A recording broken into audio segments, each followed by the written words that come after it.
Good evening, everybody. Am I audible?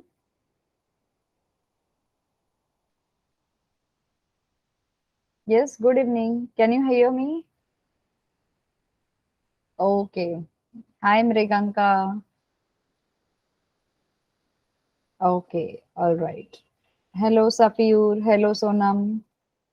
How were your Diwali holidays?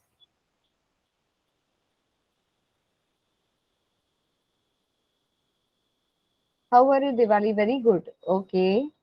Have you all been anywhere? Fine. Acha, Safiur is saying fine. Nice. Fantastic. Excellent. All right. So we are back here after Diwali vacation. And now we are going to start with a new chapter. Okay. I hope everybody is fine with health.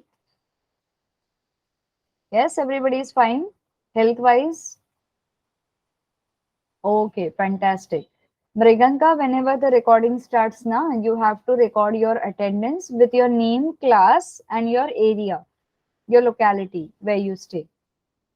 तो आपका attendance record हो जाएगा in case if you don't know. Hmm. चलो. Now here we go.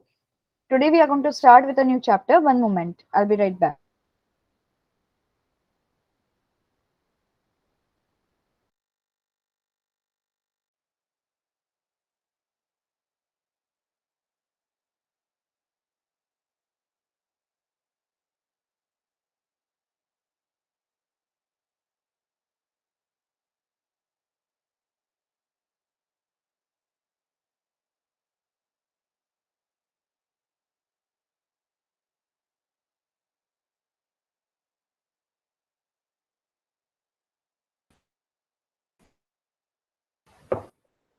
Okay.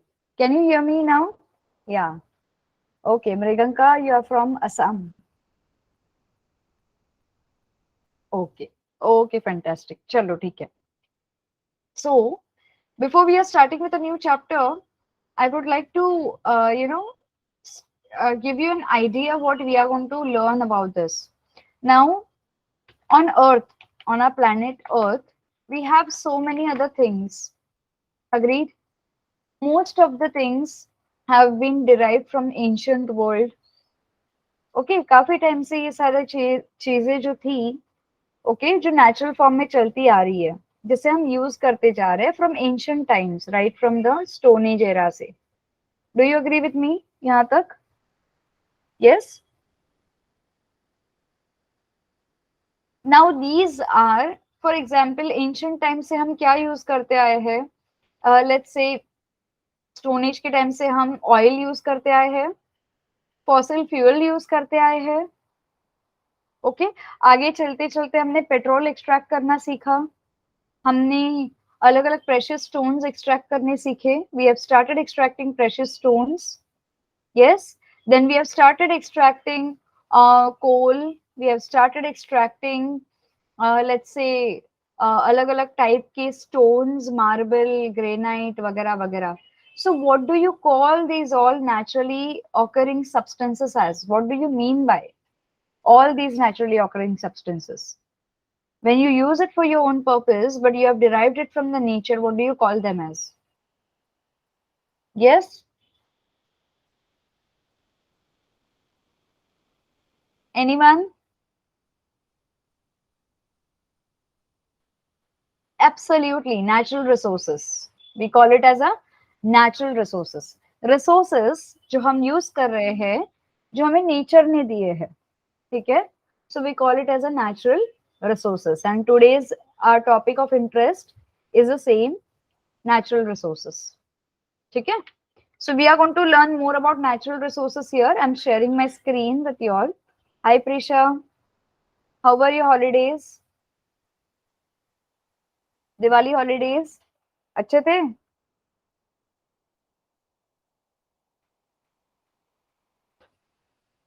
are you there Prisha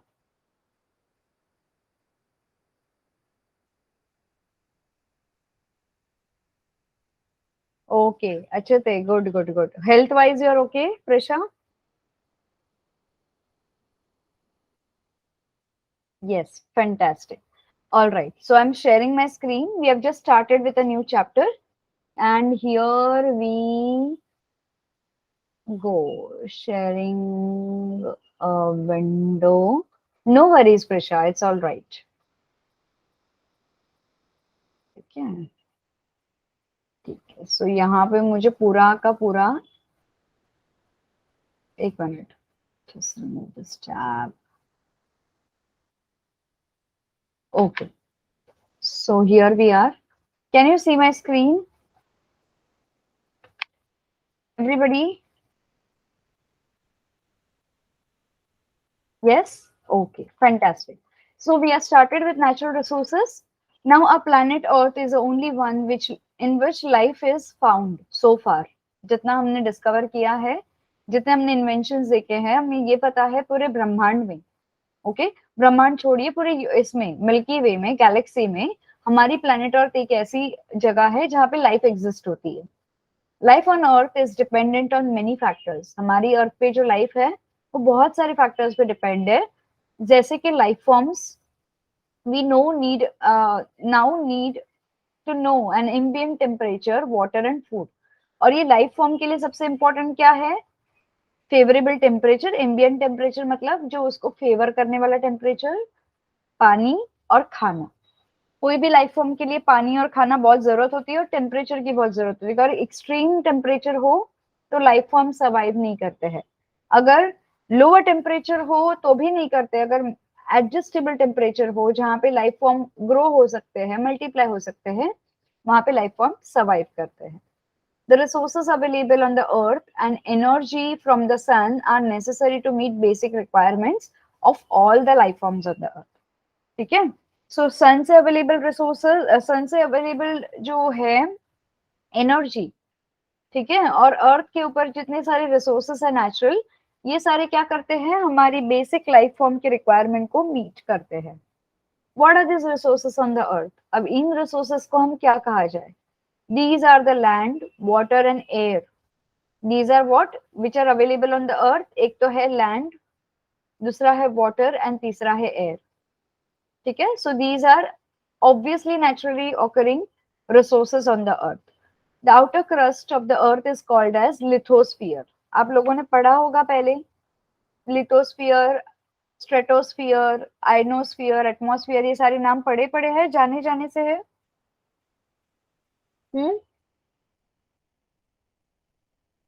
troposphere पहले जमीन पे आता है, ये आता है ट्रोपोस्फियर, फिर आता है स्ट्रेटोस्फियर, फिर आता है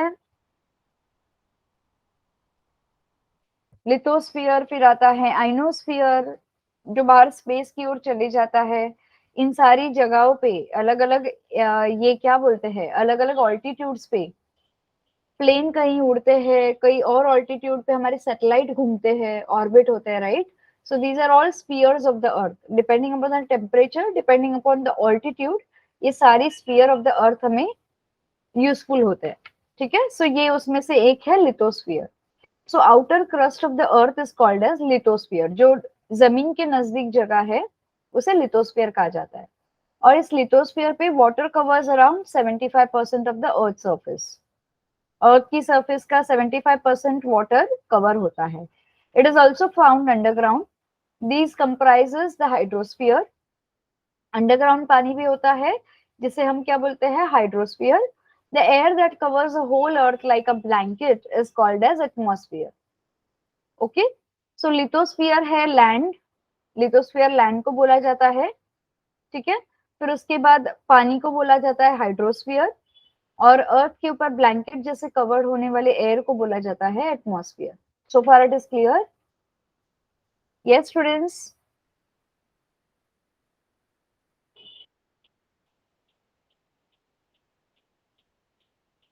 क्लियर. ठीक है. Shall we proceed ahead? Living things are found where these three exist. जहां पे एटमॉस्फेयर, हाइड्रोस्फीयर और लिथोस्फीयर एग्जिस्ट होता है, वहीं हमें लिविंग थिंग्स मिलते हैं. This life supporting zone of the earth where atmosphere, the hydrosphere and lithosphere interact and make life possible is known as biosphere. इन तीनों को मिला के जहां पे लाइफ इंटरैक्ट करती है एक दूसरे के साथ, इसे हम कहते हैं biosphere.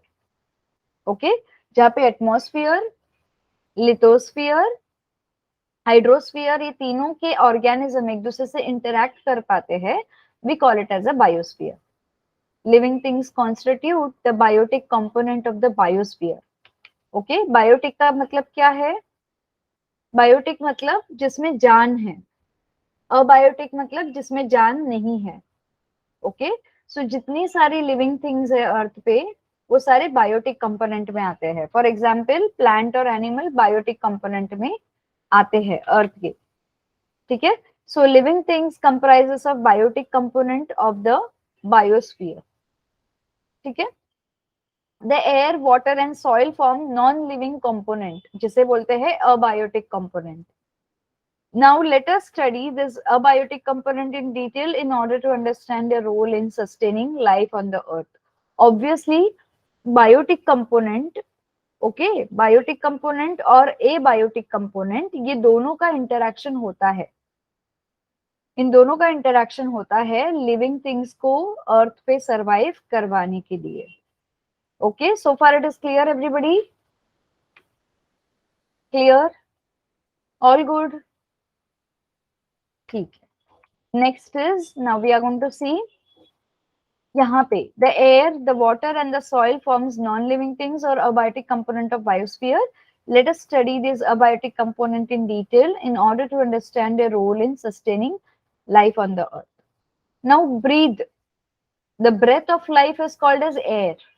Without air, life form possible नहीं है. Without atmosphere, life form possible नहीं है.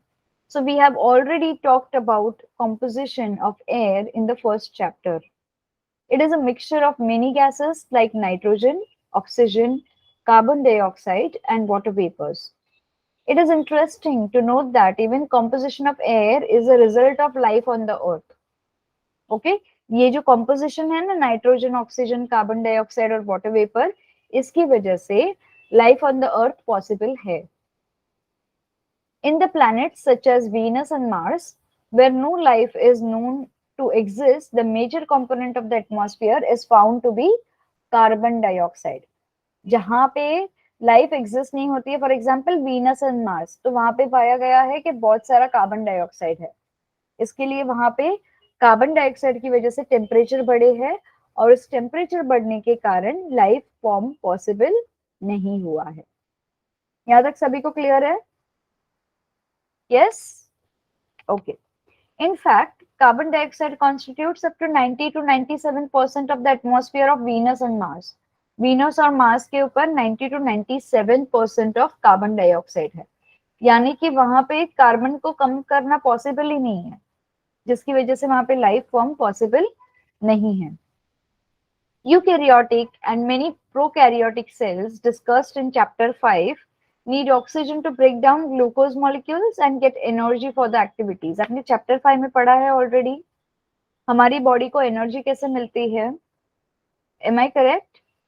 हमारी बॉडी को एनर्जी प्रोकैरियोटिक और यूकैरियोटिक सेल्स जो हमारी बॉडी में होते हैं, प्रोकैरियोटिक और यूकैरियोटिक सेल्स क्या होते हैं? Anybody? What is difference between prokaryotes and what is difference between eukaryote? Yes,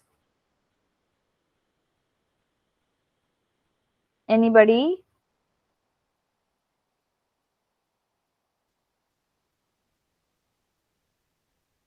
non nuclear membrane, nuclear, कौन सा नॉन न्यूक्लियर एंड कौन सा nuclear?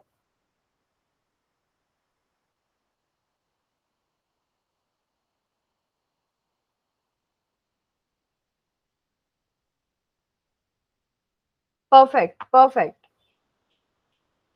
Very good, very good. So you remember the previous chapter.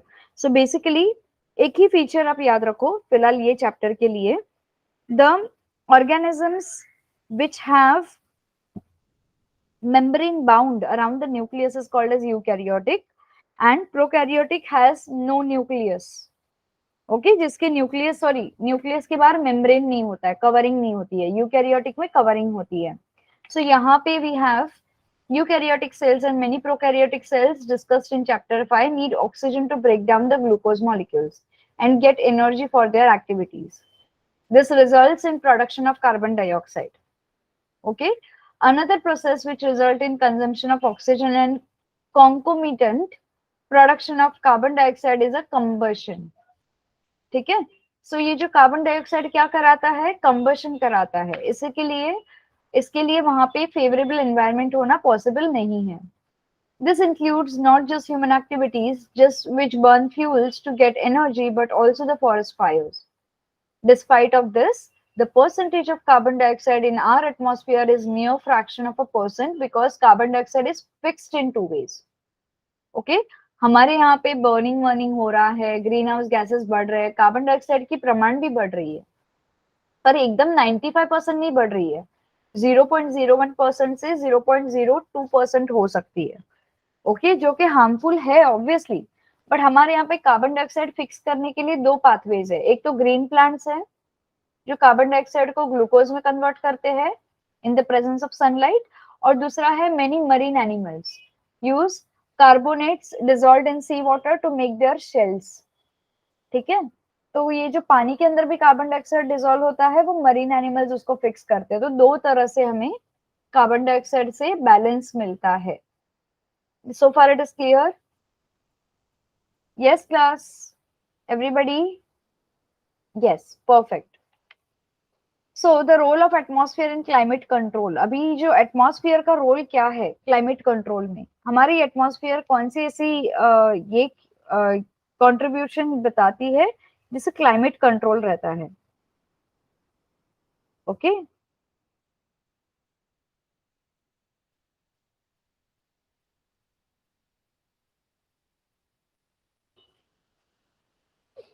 ठीक है. So यहाँ पे we have talked about the atmosphere covering the earth like a blanket. We know that air is a bad conductor of heat. The atmosphere keeps the average temperature of the earth fairly steady during the day and even during the course of whole year. The atmosphere prevents a sudden increase in temperature. Okay, हमारा जो अर्थ के बाहर atmosphere है, अर्थ पे atmosphere है, वो increase in temperature को maintain करता है. ओके, उसको सडन इंक्रीज नहीं होने देता है. And during the night hours धीरे धीरे हीट जब बाहर जाती है, आउटर स्पेस की हीट हमारी इसमें आती है, अर्थ पे आती है, तो हमारा जो एटमॉस्फेयर है वो उसको सडन कोल्ड नहीं होने देता है. ठीक है. So think of the moon which is about the same distance of the sun that is of the earth. Despite of that, on the surface of moon with no atmosphere, the temperature ranges from -190 degree Celsius to 110 degree Celsius. इतना कम है वहां का temperature क्योंकि वहां पे atmosphere नहीं है. Okay, अर्थ और मून का जितना डिस्टेंस है वैसे मून और सन, अर्थ और सन का जितना डिस्टेंस है वैसे मून और सन का भी इक्वल डिस्टेंस है ऑलमोस्ट. बट वहां पे टेम्परेचर इतना है बिकॉज ऑफ नो एटमॉस्फेयर. ठीक है.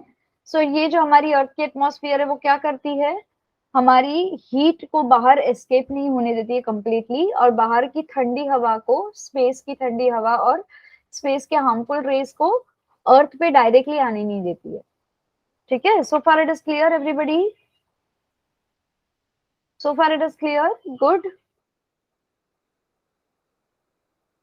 प्रिशा, सोनम, सफीउर, मृगन का तो निकल गए. Okay, perfect. Okay, fantastic. Okay, so यहाँ पे हमने एक एक्टिविटी देख लेनी है यहाँ पे, which will show the movement of air. Okay, ये विंड्स का मूवमेंट कैसे कंट्रोल होता है या किस तरह से फॉर्म होता है. ठीक है. इसके पहले हमारे पास एक एक्टिविटी, एक बीकर लेना है full of water. Okay, and beaker full of oil and sand and closed bottle containing thermometer. Keep them in bright sunlight for 3 hours. Now measure the temperature of all the 3 vessels. Also take temperature reading in the shade at the same time. तो आपके हिसाब से आपको क्या लगता है कौन से बीकर का टेम्परेचर हाई होगा? एनीवन? कौन से बीकर का टेम्परेचर हाई होगा आपके हिसाब से सन में रखने के बाद? Anyone guesses? Well, in this temperature, reading more is activity 1 or 2. Based on the above finding, which would become hot faster, the land or the sea? Okay, that is full of soil and sand या full of water? ये इसमें से कौन होगा? Is the thermometer reading of the temperature of air in the shade the same as temperature of sand and water? What do you think the reason for this? And why does the temperature have to be measured in the shade? It is the temperature of air in the closed glass vessel bottle, the same as the temperature taken in the open air. What do you think is the reason for this? Do we ever come across this phenomenon in daily life? Okay, as we have seen above, sand and water do not heat up at the same rate. What do you think will be the rate of the cooling? Can we think the experiment to test the prediction?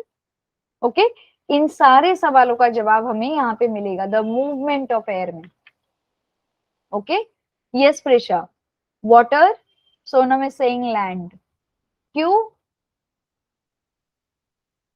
दोनों भी same rate पे heat नहीं होते हैं. दोनों भी same rate पे heat नहीं होते हैं. Yes, we'll see here. We all have felt the relief brought by cool evening breezes after a hot day.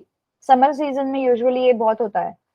दिन में बहुत गर्मी होती है, जैसे सूर्यास्त हो जाता है वैसे शाम को बहुत अच्छा ठंडा लगता है. Times we are lucky enough to get rains after some days of really hot weather. Monsoon में. What causes the movement of air and what decides whether the movement will be the form of a gentle breeze, a strong wind or terrible storm? ये जो wind की movement है इसके ऊपर से क्या decide होता है? या तो आपको अच्छी हवा के झोंके आएंगे, या तो बहुत स्ट्रॉन्ग विंड फील होगा, या तो स्टॉर्म हो सकता है. It is all depending upon the movement of wind. ठीक है. So now what brings us to welcome the rain? Rain क्या होता है? आप लोगों ने साउथ वेस्ट मॉनसून विंड सुने हैं? साउथ वेस्ट, साउथ से लेके वेस्ट में आते हैं मॉनसून विंड्स, जो अपने साथ सारा का सारा वेपर लेके आते हैं. yes, yes, in geography, correct. Yes, so all these phenomena are the result of changes that take place in our atmosphere due to the heating of air and the formation of water vapor. Water vapor is formed due to the heating of water bodies and activities of living organism. ये सारी चीजों के लिए आप water cycle याद करो. कैसे पानी हीट होता है, वो ऊपर जाके ये होता है, क्या होता है? क्लाउड फॉर्म करता है, प्रेसिपिटेशन होता है फिर उसका, और प्रेसिपिटेशन अर्थ पे in the form of rain आता है. Right? The atmosphere can be heated bye below of the radiation that is reflected back or radiated by the land or water bodies. On being heated, convection currents are set up in the air. अभी आप लोगों ने convection, conduction और radiation पढ़ा है इससे पहले इसमें chapter 4 climate. Okay, that is in geography, that is southwest monsoon winds ना. conduction, convection और radiation पढ़ा है आप लोगों ने इसके पहले? आपको कैसे पता चलेगा?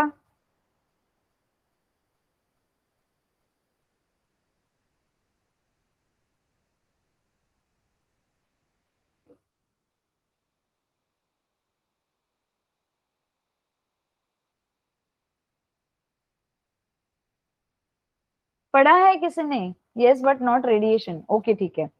तो let's just brush up. Conduction क्या होता है? When heat occurs, heat transfer कभी होता है between object by direct contact. ये क्लियर है सभी को? No worries Prisha, we can brush up. Conduction होता है जब हीट ट्रांसफर दो चीजों के बीच में डायरेक्ट कांटेक्ट से होता है. That is called as conduction. Okay, इसलिए हम गुड कंडक्टर्स और बैड कंडक्टर्स ऑफ हीट पढ़ते हैं. जैसे वो एक दूसरी सरफेस को छूते हैं, वैसे वहां पे हीट या इलेक्ट्रिसिटी ट्रांसफर होती है. करेक्ट?